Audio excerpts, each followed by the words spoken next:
from the UK, broadcasting around the world. You're listening to the Mic Drop Club, hosted by Douglas Hammond-Dishay. Message received. You do not need to know what you need. Just engage with the podcast feed. Providing weekly insights into cool stuff we've read, saw, did, or heard about what made us say, wow, eureka, damn, nothing is off limits. If it motivates and inspires you to reach your goals, then it shall be discussed. Featuring guest interviews from high performers and people of influence, and weekly awards for the best mic drop moment. This podcast is guaranteed to leave you pumped up for the week ahead. Don't just live life. Make life boom.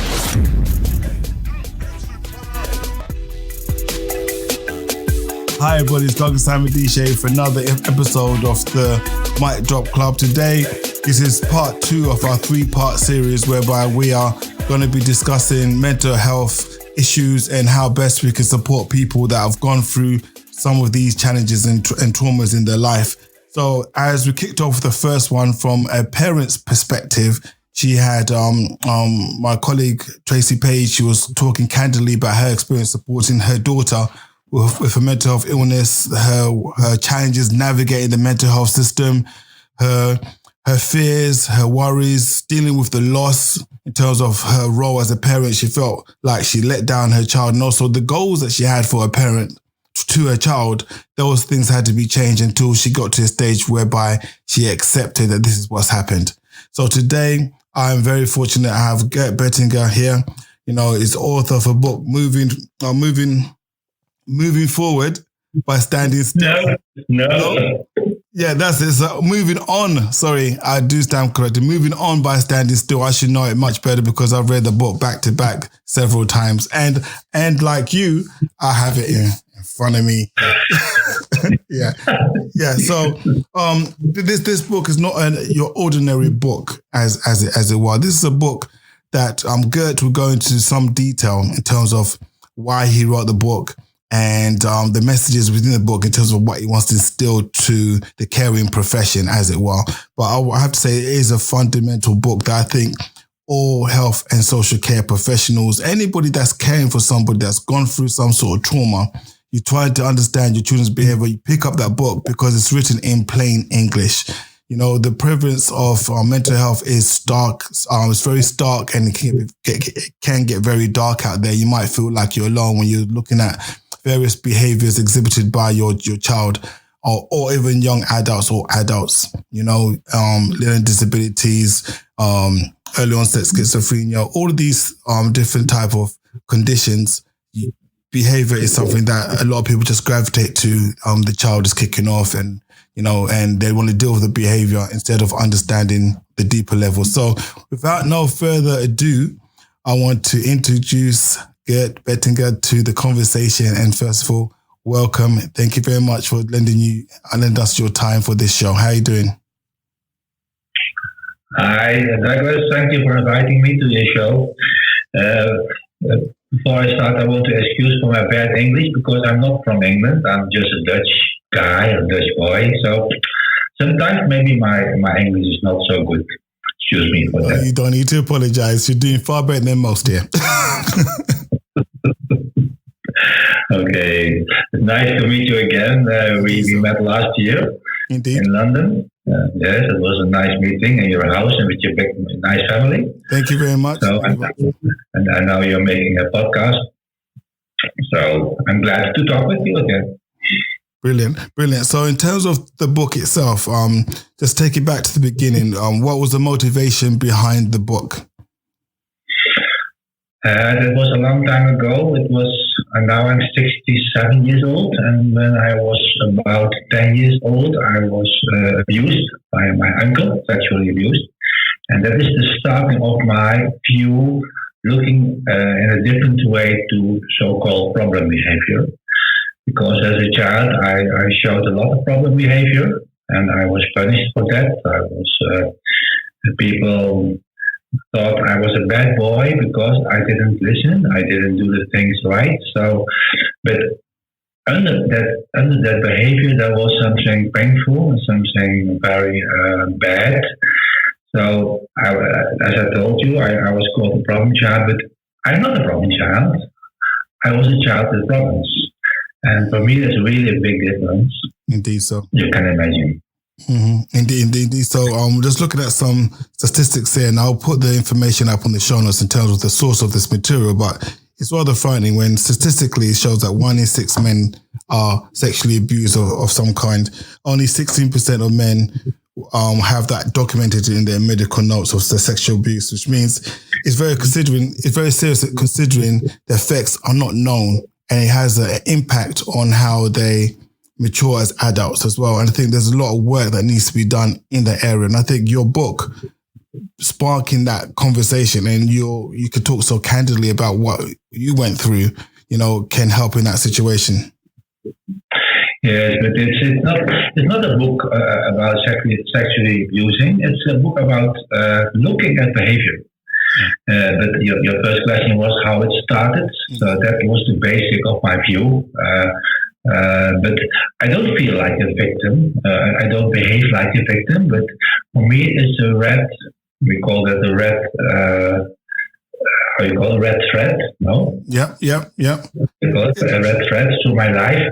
Because after I studied, I was a nurse with developmental children, disabilities from children.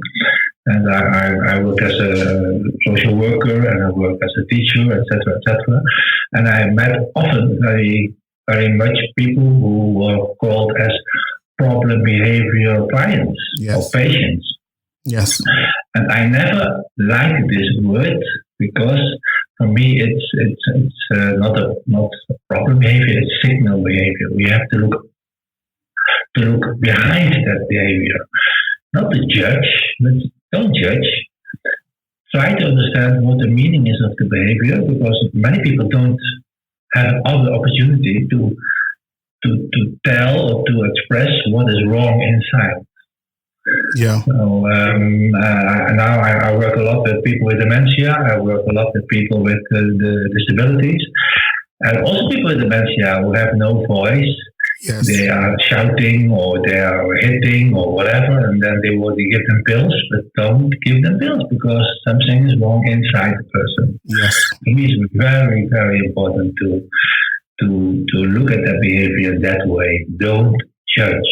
Just try to understand. Yeah, and I can testify as a professional that looking at behavior is sometimes the only thing that we have time to do because of either stressed resources, lack of staff, lack of training, even in fact, and conditioning. They will talk about the patient being institutionalized, but also the staff that work within health and social care. They're also stuck in their own heads in terms of what they need to do to support somebody. So yes, when they see somebody exhibiting behavior that is outside the norm or within the perceived norm for that stereotypical condition, that's enough for them. They don't want to or don't have the inclination to be a detective and try to decipher who is this person without the illness, without this. What is that person? Yes, but what I see more and more is that so-called experts make a contact with the problem or make contact with the identified problem. Mm-hmm. But for me, it's more important to make contact with the person. Yeah, and that's much more difficult. Also, for experts, it's very difficult to make contact with the person. Mm. Because they know how to behave about problems, psychiatric problems, or all kinds of problems. They know how to treat. They know how to answer that situation. But it's much more difficult to meet somebody who has no words. To meet somebody, really meet somebody.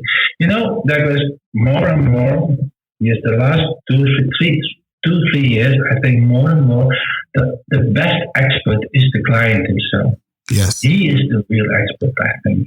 Yeah, I totally agree with that. You need to be applauded for that because you have to be really brave as a clinician to give up your perceived power and give it to the patient and accept that you're expert based upon your academic prowess. You've passed all the courses and now you're qualified.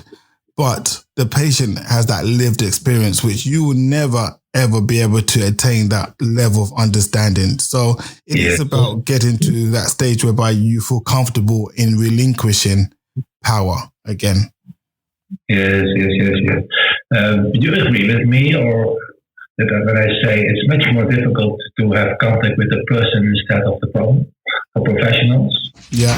You agree with that? Yeah, I totally agree. It's a separation again, because I guess when you are working from the health perspective or some sort of caring profession, you have to meet certain obligations for the shift that you're working on in order for you to hand over to the next person what has happened. And that lack of coherent continuity of care, between professionals, I think gives rise to a lot of mistreatment. And it goes without saying that the person that is affected by that the most is going to be the patient. They just happen to be the lowest common denominator in what we're talking about, which is not the way it needs to be. We need to flip it. So patients and carers are more in control of the care that they're receiving. For about 40 years ago, I read a book, and it was about guiding starving people. Mm-hmm. There was a famous doctor, and he wrote a book about how to guide starving people, in the last weeks or months of their lives. And there was one sentence, and it really hits me in the heart. And he said, in that sentence, he said, "It's the starving who is guiding me because he has the most experience in going to die." And this is really a marvelous view, It's the starving who is guiding me because he has the most experience because he's going to die.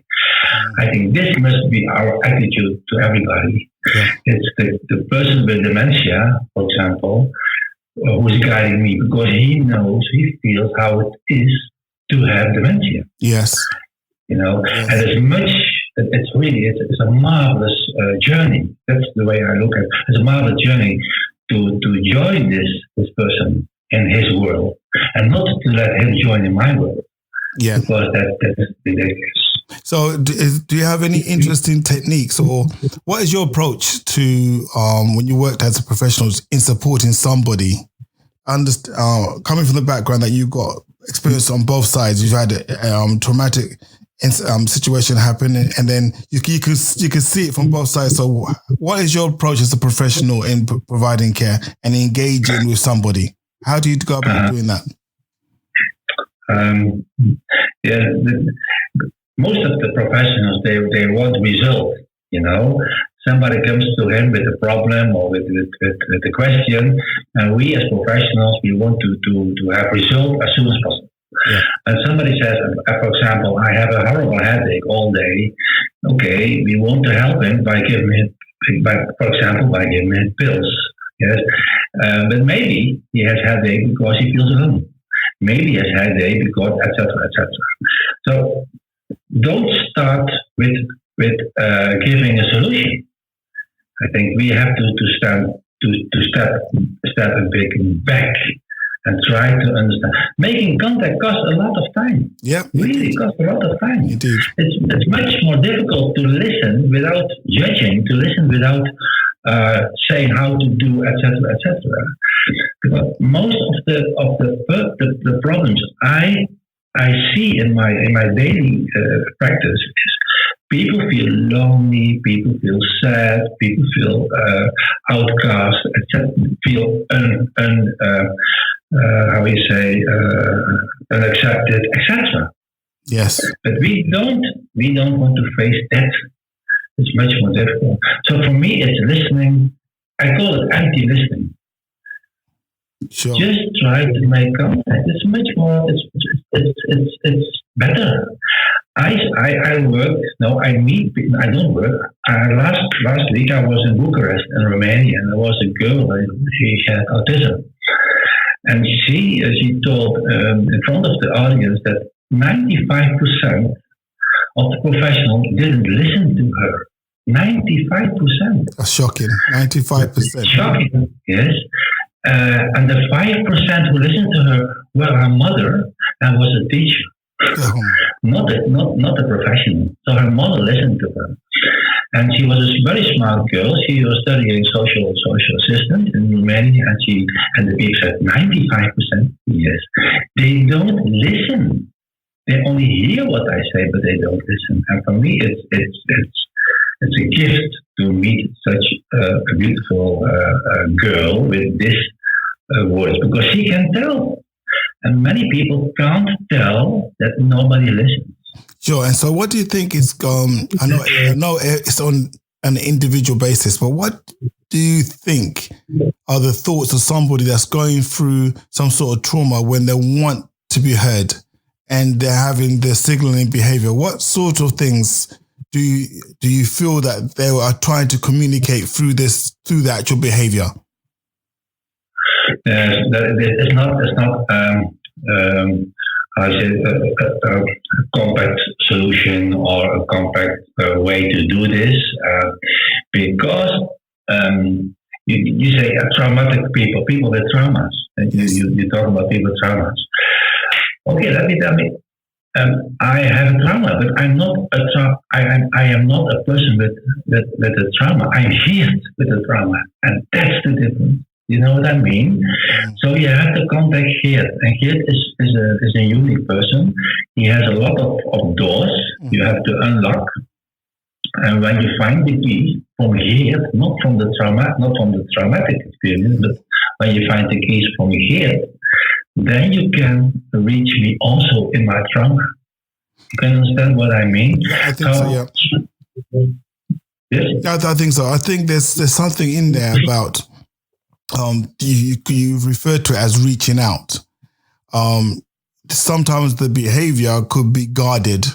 You know, like how do you shake hands with somebody with a clenched fist? Yes. It is very difficult to do, but it's also being able to stay alive, conscious and awake to that. The person might open up in a period of time, and don't take it personal to yourself. You know, sometimes you can greet somebody and the outcome is not what you intended. You expect to get the greeting reciprocated. Like, hi Geert, I'm Douglas. And so if Geert doesn't say hi back, I can be offended. And that's me not recognizing or understanding you know when the time that I was abused, in the time that I felt very lonesome in our family, because I had many problems with my mother. So I as I told you, I showed the problem behavior. I'm happy I didn't meet a counselor. I'm happy I didn't meet a psychologist. You know who I met? My aunt. I had an aunt, Rose, that really she was, and she only did one. Yes, my aunt was the best professional to help me, because you know why? Why is that? Because she said to me, I don't know what's going on with you, but the way you behave, it isn't not your way. I feel there's something going wrong. There's something painful or whatever in you. You know, Douglas, I never told her what was happening at that period. But for me, she accepted me as a person with pain. And that was for me more important than judging always about my problem behavior. So that was the best help I could get. So I wish everybody in this world wants to be Aunt Rose. Not to solve, but just to give me a new identity.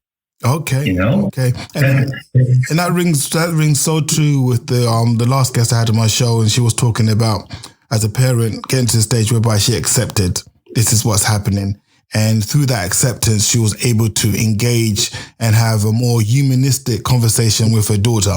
And out of that, things started to move, and real enlightenment, you know, can come out of that. But when we don't accept and we are stuck within, say, the ICD-10 classification of diseases, or some scholar has decided that you have to treat somebody with a certain ailment in this particular way, we lose that ability to accept the differences. And it's quite interesting. In terms of your book, you talked about being in Romania and China as well. I'm conscious of that.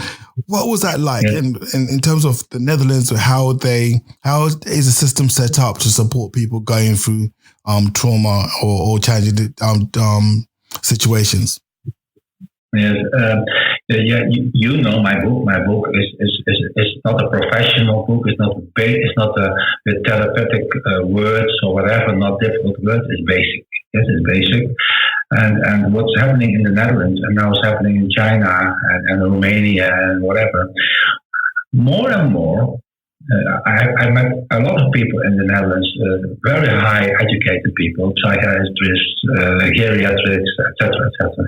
And more they say, we have to go back to the ground. We have to go to the normal conditions as just make relationship with the person. Yeah. There is a movement going on. I feel there's a movement going on. Stop to be so high in your thinking, because it's not bad you do, but never forget you are a person in the first way. So this book, I was invited to come to Romania because somebody read this book in Romanian, in English, and they want some knowledge for education. They want a curriculum for people with dementia and for people with developmental disabilities. They want to start a curriculum at the university in Bucharest. And now they read my book and they translated the book because they see we don't need the most high educated professional. Of course we need, but not only that. It starts with the basic. Yes. And that's how my book is called now. Also in China, it's a basic book.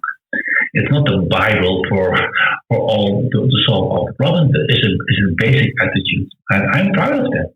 No, you should be, because it's a fantastic book. And as you're being, how can I frame this? Okay. Not sometimes, in this instance, in this time, we're fast approaching 2020, a lot of the mental health practices and caring practices in general have gone too high up. Okay. Yeah. So there is an opportunity for us to re-educate the educators. Yeah.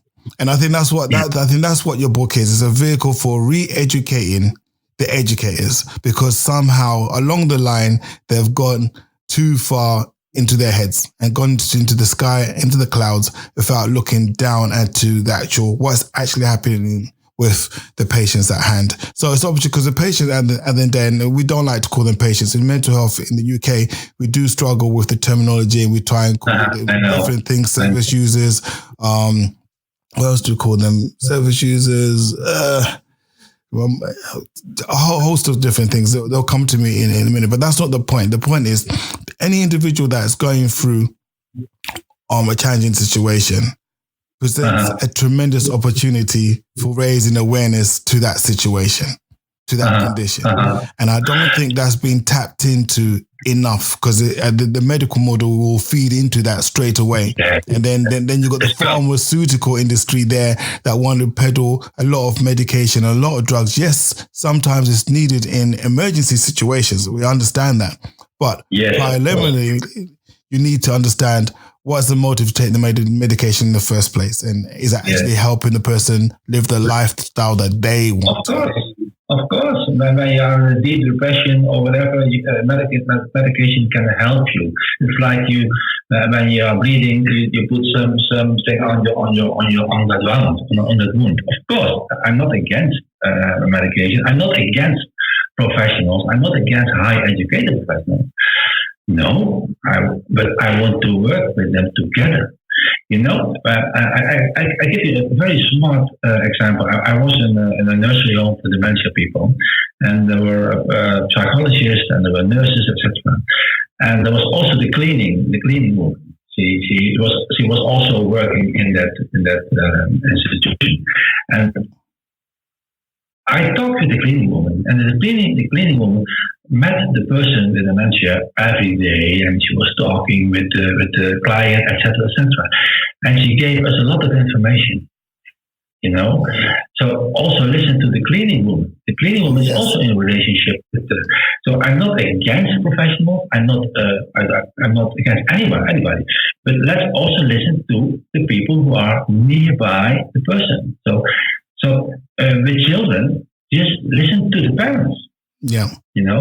Parents are very good experts in how the child feels. I'm sure.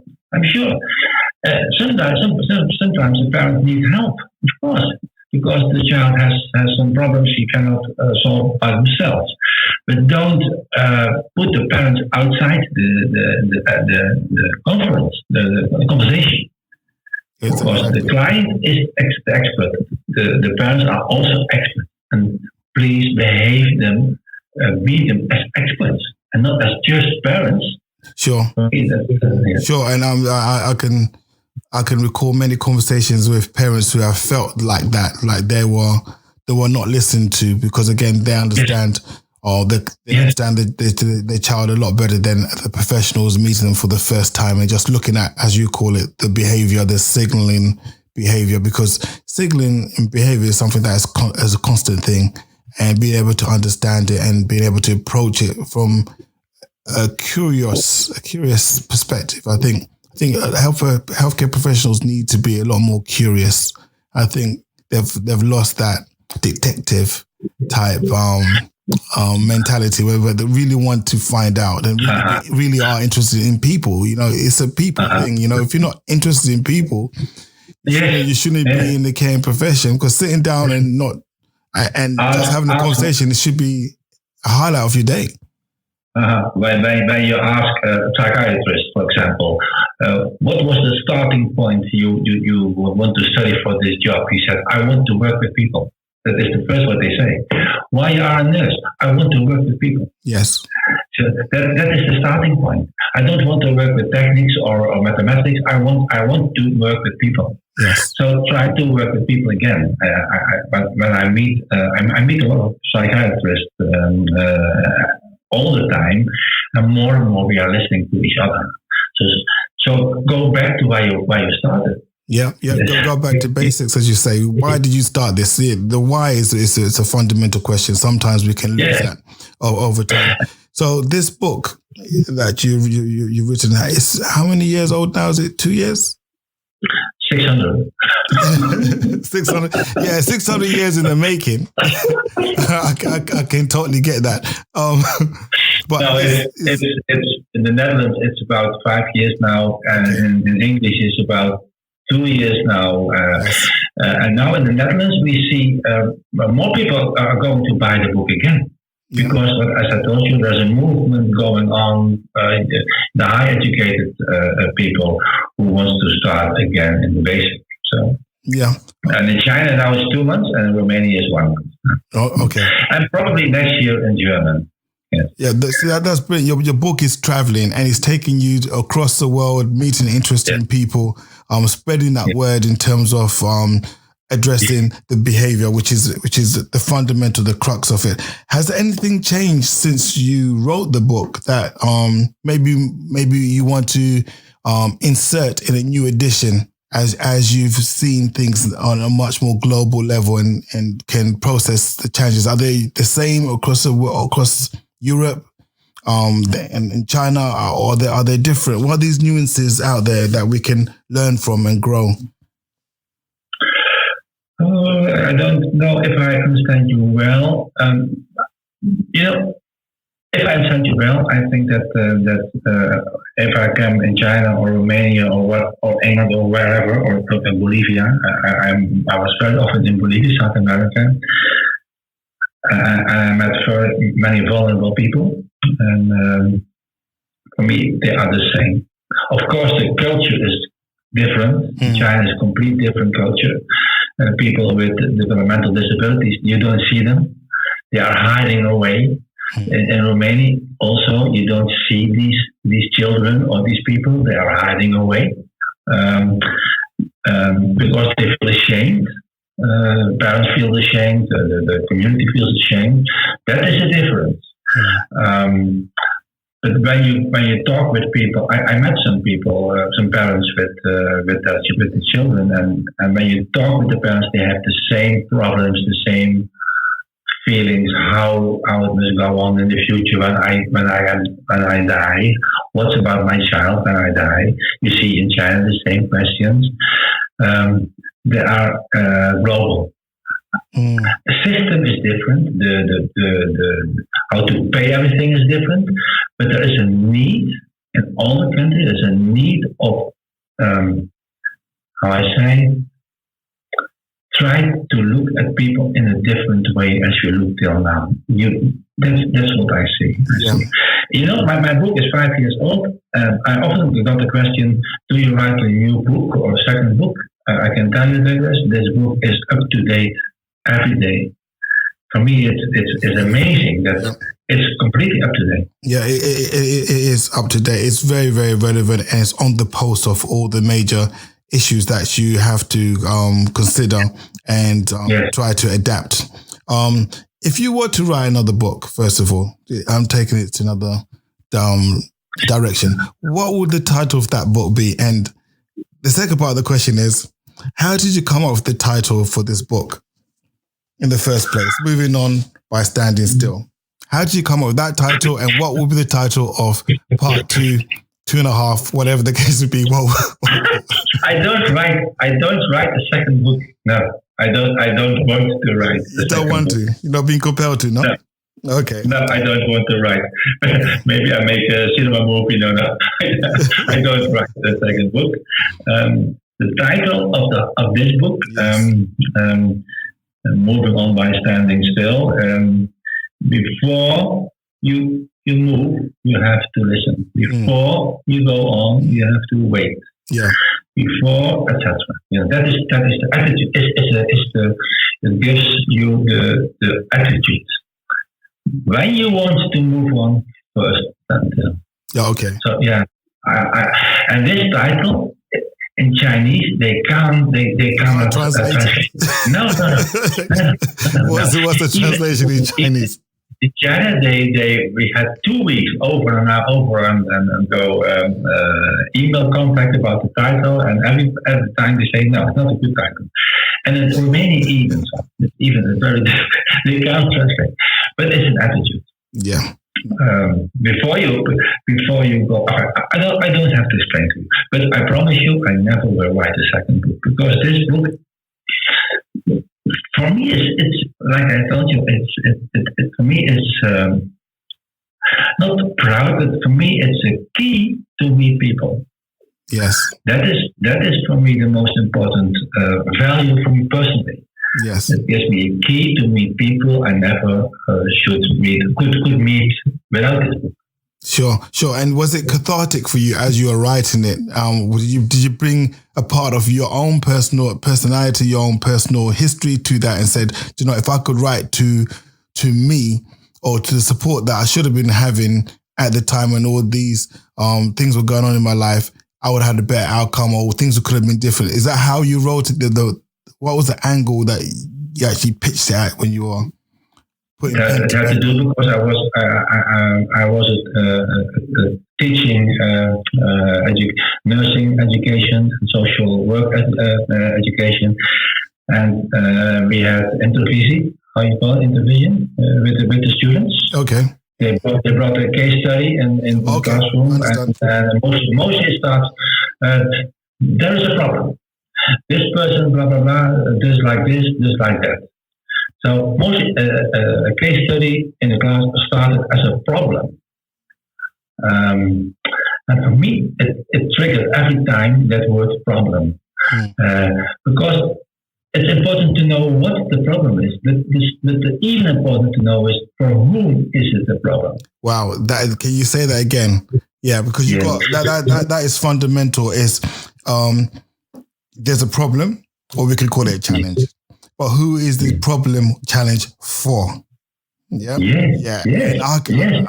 That rings so many bells in the UK when talking about health and social care system. You know, people have problems, people go through challenges, but we tend to say, actually, it's a challenge for managing this individual on my shift.